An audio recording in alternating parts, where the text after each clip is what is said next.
Bonjour les patouilleuses, les scrapeuses patouilleuses, tout le monde. Donc pour faire ces fonds, j'ai utilisé un papier 180 grammes, ça suffit largement. Ensuite, j'ai utilisé des palettes, des supports pour poser ma peinture, un vapeau d'eau, parce qu'on sait que l'acrylique on mouille un petit peu aussi, et des acryliques, alors les couleurs primaires. Le rose magenta, le bleu cyan et le jaune. Et également du blanc. Avec ces trois couleurs primaires, on peut arriver à tout.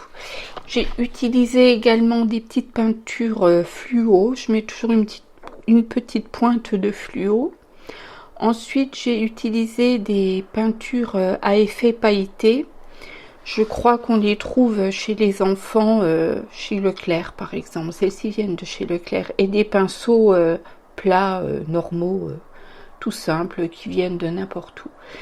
Donc, auparavant, j'ai traité bien sûr ma feuille avec une fine couche de gesso pour la saturer.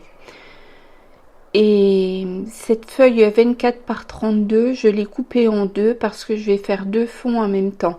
Un fond tout à fait traditionnel, celui que j'utilise pour l'instant le plus. Et le second fond que j'utilise également, je mélange simplement un peu plus de blanc aux couleurs pour qu'elles soient plus claires. Ce soit des fonds plus pastels. Certaines filles n'aiment pas les couleurs pétantes, donc c'est bien pour montrer qu'on peut également faire du pastel. Je suis même pas persuadée qu'on voit bien la différence par vidéo. Donc voilà, je mets en accéléré pour vous montrer comment je pose ma couleur, tout simplement. J'ai mouillé un petit peu j'ai mouillé un petit peu mon fond de page avant et j'ai également un petit peu vaporisé sur mes peintures. Ça permet de les fluidifier, elles sèchent un petit peu moins vite et en les posant doucement, on n'a pas les marques du pinceau. Donc on fait les effets bleu sur jaune pour avoir du vert, bleu sur rose pour avoir du violet. Et ensuite, avec la couleur blanche, je viens passer entre chaque couleur pour faire un petit fondu. Pour fondre, voilà, un petit peu plus les fonds. Donc c'est toujours en accéléré parce que ça n'a aucun intérêt de le faire en gros plan, sinon la vidéo durerait 3 heures. Donc voilà, ce premier fond est posé, on va le laisser sécher. J'attaque le second fond, donc ce sont exactement les mêmes couleurs, je prends même les restes et je mélange du blanc pour que ce soit un peu plus pastel.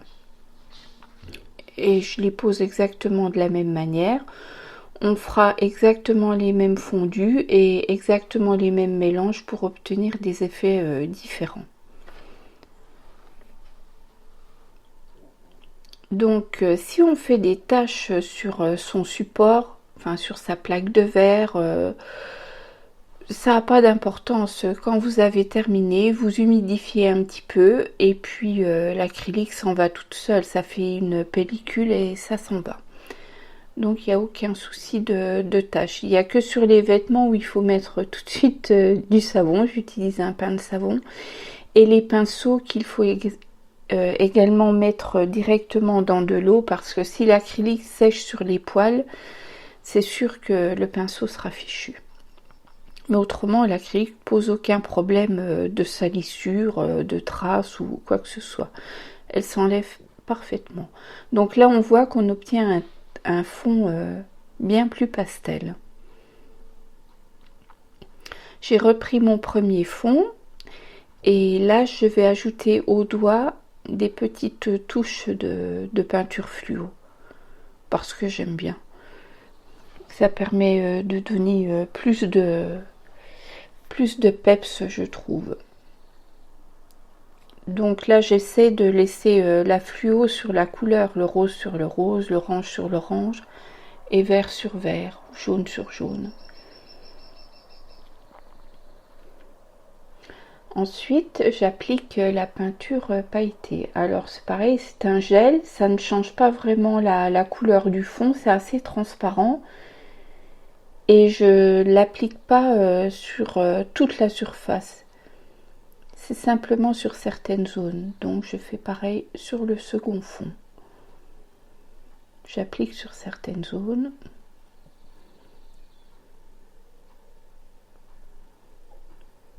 Donc couleur par couleur.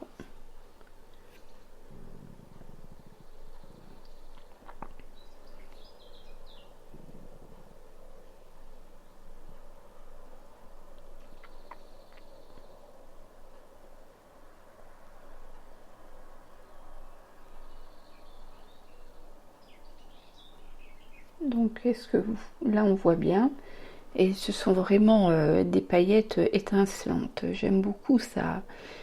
Ça ravive un fond. Ensuite, j'utilise un pochoir géométrique. Bon, là, les cercles, parce que j'utilise beaucoup les cercles, c'était mes fonds du moment. Ça changera, hein. Je vais pas utiliser à vie des cercles et ne faire que des fonds comme ça, hein. Pour l'instant, c'est ce que je fais parce que dans les ateliers sur le groupe de scrap avec moi, j'anime des ateliers avec ces fonds-là où on fait des mini art journaux. Alors là, j'utilise des couleurs contrastées. Sur le rose, je vais mettre du jaune. Sur le bleu, du rose. Voilà, toujours en contraste. Donc là, c'est le second fond. Donc oui, en ce moment, ces ateliers jusqu'au mois de septembre. Sur le groupe Scrap avec moi, c'est totalement gratuit. Il faut s'inscrire sur le groupe et s'inscrire aux ateliers, bien évidemment. Les mini art journaux que j'anime sur ces ateliers n'ont pas que cette technique en fond de page. Je crois que c'est la technique de couverture, ça. Ça réapprend également à travailler ses couleurs primaires. On le fait à l'école, mais on oublie vite parce que il suffit de ces 3 couleurs pour vraiment avoir toutes les teintes. Que ce soit le bleu, le magnifique bleu turquoise, on l'obtient en mélangeant les couleurs primaires. Pas besoin d'acheter des tubes de toutes les couleurs. On crée ces couleurs soi-même. Je trouve que c'est plus ludique. Donc voilà le pastel. Et je continue au pochoir. J'en fais un petit peu à l'horizontale, un petit peu à la verticale aussi. Voilà, il y en a suffisamment.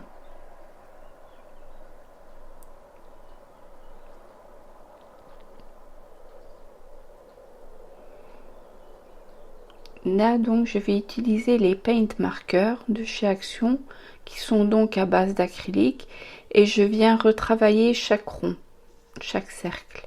Les outline markers aussi, j'avais fait une vidéo là-dessus sur les feutres que j'utilisais. Donc ça c'est le plus long sur les fonds que je fais là, c'est de travailler chaque cercle. Je reviens et je reviens dessus avec différentes couleurs, différentes textures, différents reliefs. Donc voilà, ça vous montre, c'est ce qui fait la différence entre un fond qu'on peut faire à la maternelle et un fond un peu plus artistique, plus travaillé. Mais on n'hésite pas à revenir et revenir avec des couleurs différentes, comment je peux dire, des textures différentes dans les monochromes. Voilà, on retravaille sans arrêt et c'est ce qui va apporter une grande richesse de fond. Et toujours pareil, c'est ce qui, à la fin, se suffit presque à lui-même. Il faut très peu de déco pour terminer un fond parce qu'il serait dommage de cacher l'intégralité de ce fond. Donc là, c'est un premier travail sur les cercles géométriques pochoirs que je fais.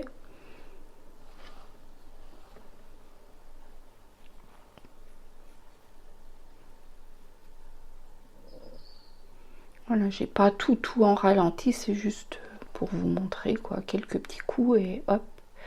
Ce qui est très intéressant aussi, si la couleur ne vous plaît pas, vous pouvez revenir avec une autre couleur dessus. Bien sûr, il faut attendre que ça sèche. et du coup changer entièrement l'aspect de votre fond. Là, je vais faire quelques marques à l'acrylique noir. J'utilise un carton fin. Bien sûr, on peut utiliser une règle, on peut utiliser ce qu'on veut, mais moi j'aime bien le carton parce qu'il n'y a rien de plus fin. Ensuite, j'utilise le bouchon de mon acrylique blanche et je fais quelques marques blanches. Voilà. Ensuite, je vais utiliser un pochoir et de l'acrylique également. Voilà, j'habille un petit peu le fond. Je crois qu'on va pas le voir sur ce fond là. Voilà, je l'ai fait avec une acrylique verte, de couleur verte. Là, avec un tampon de fond et de l'encre Stazone, je viens mettre quelques tamponnages dans des zones libres qui me paraissent un peu vides. Je n'en mets pas partout. J'évite d'en mettre sur les pochoirs que j'ai fait auparavant. Parce que c'est comme ça. C'est comme ça que je fonctionne. Ensuite, j'utilise des feutres gel, alors là, de toutes marques et de toutes sortes, ainsi que les feutres Posca. Ça, je l'avais déjà montré sur une autre vidéo. Et voilà, la patience est de faire tous les contours, de retravailler chaque contour, de retravailler ensuite chaque point de détail. J'appelle ça des points de détail.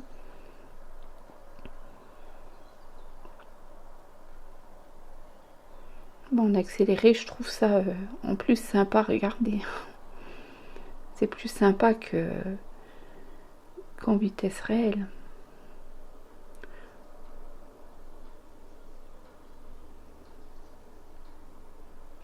On va pas voir l'intégralité du second fond non plus. Je l'aurais fait, mais hors caméra, sinon les vidéos seraient trop longues. Même en les retravaillant après, elles seraient trop longues. Donc je passe d'un feutre à l'autre, suivant l'envie que j'ai à ce moment-là.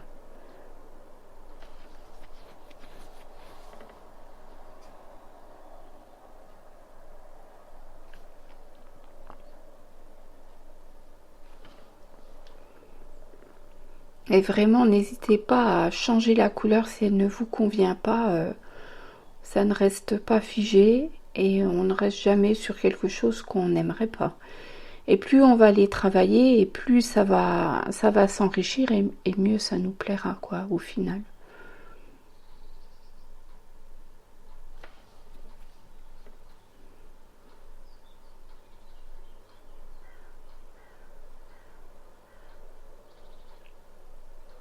Les paint markers, j'utilise vraiment beaucoup.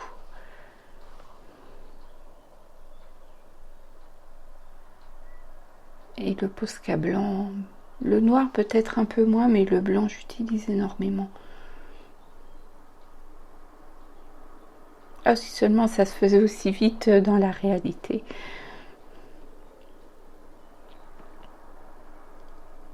Donc là je change un contour, sans doute que le précédent me plaît moins, ou qu'il ressort moins, je ne sais plus.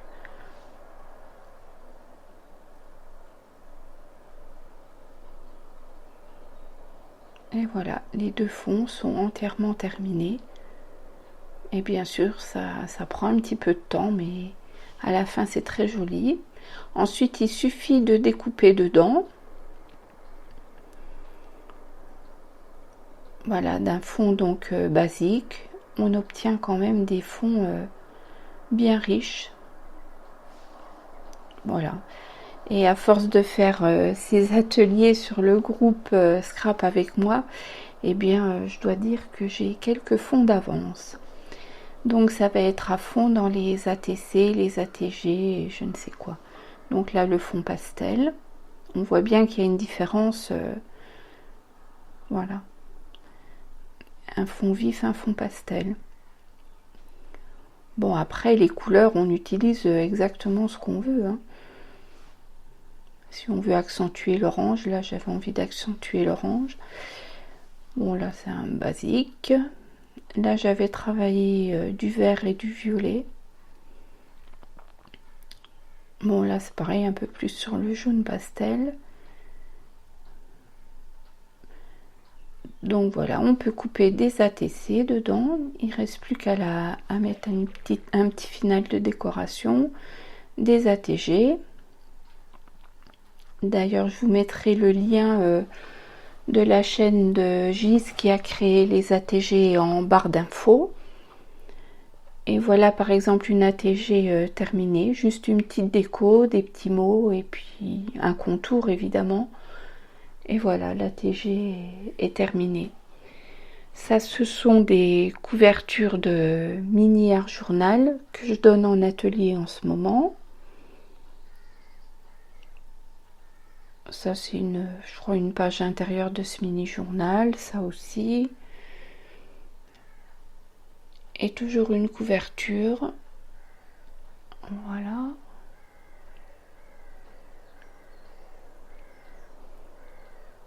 Et je vous montre quelques mini terminés. Voilà. Enfin, la couverture, parce que l'intérieur, je vais pas vous montrer. On le fait en atelier. Je peux pas tout dévoiler.